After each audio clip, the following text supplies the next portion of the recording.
ಸ್ನೇಹಿತರೆ ನಮಸ್ಕಾರ. ನಾನು ಕುಮಾರಸ್ವಾಮಿ.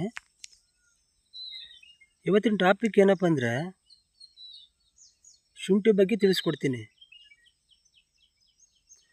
ಅಂದರೆ ಜಿಂಜರ್ ಬಗ್ಗೆ ತಿಳಿಸ್ಕೊಡ್ತೀನಿ. ಇದರ ಉಪಯೋಗಗಳ ಬಗ್ಗೆ ತಿಳಿಸ್ತೀನಿ. ಶುಂಠಿ ಇದು ಜೀರ್ಣಕ್ರಿಯೆಗೆ ಸಹಕಾರಿಯಾಗಿದೆ ಮತ್ತು ಅಜೀರ್ಣ ಸಮಸ್ಯೆಗಳನ್ನು ಕಡಿಮೆ ಮಾಡುವಲ್ಲಿ ಮತ್ತು ಕೆಲವರು ಪ್ರಯಾಣ ಮಾಡ್ತಿರ್ತಾರೆ. ದೂರ ಪ್ರಯಾಣ ಮಾಡಬೇಕಾದ್ರೆ ಕೆಲವರು ವಾಂತಿ ಆಗುತ್ತೆ ಮತ್ತು ಇನ್ನು ಕೆಲವರಿಗೆ ಮಾರ್ನಿಂಗ್ ಸಿಕ್ನೆಸ್ ಇರುತ್ತೆ. ಅಂದರೆ ಬೆಳಗಿನ ಟೈಮ್ ಎದ್ದೇಳೋಕ್ಕಾಗಲ್ಲ, ಏನೋ ಒಂಥರ ತಲೆನೋವು ಈ ರೀತಿ ಆಗ್ತಿರುತ್ತೆ. ಇದಕ್ಕೂ ಕೂಡ ಶುಂಠಿಯೇ ಮನೆಮದ್ದು. ಅಂದರೆ ಶುಂಠಿ ಉಪಯೋಗಿಸಿದರೆ ಈ ರೀತಿ ಸಮಸ್ಯೆಗಳೆಲ್ಲ ದೂರ ಆಗ್ತವೆ. ಮತ್ತು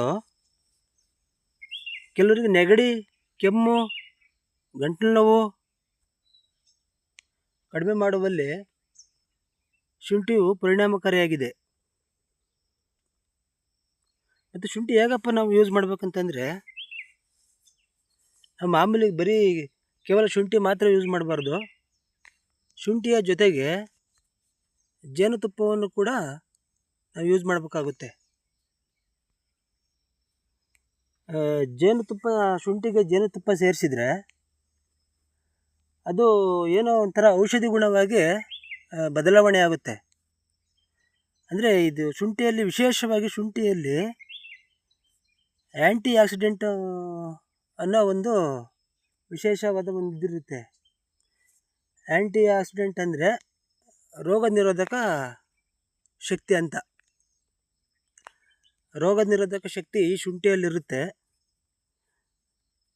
ಹಾಗಾಗಿ ಇದನ್ನು ಜೇನುತುಪ್ಪದೊಂದಿಗೆ ಸೇವಿಸಿದರೆ ಬಹಳ ಪ್ರಯೋಜನಕಾರಿಯಾಗಿದೆ.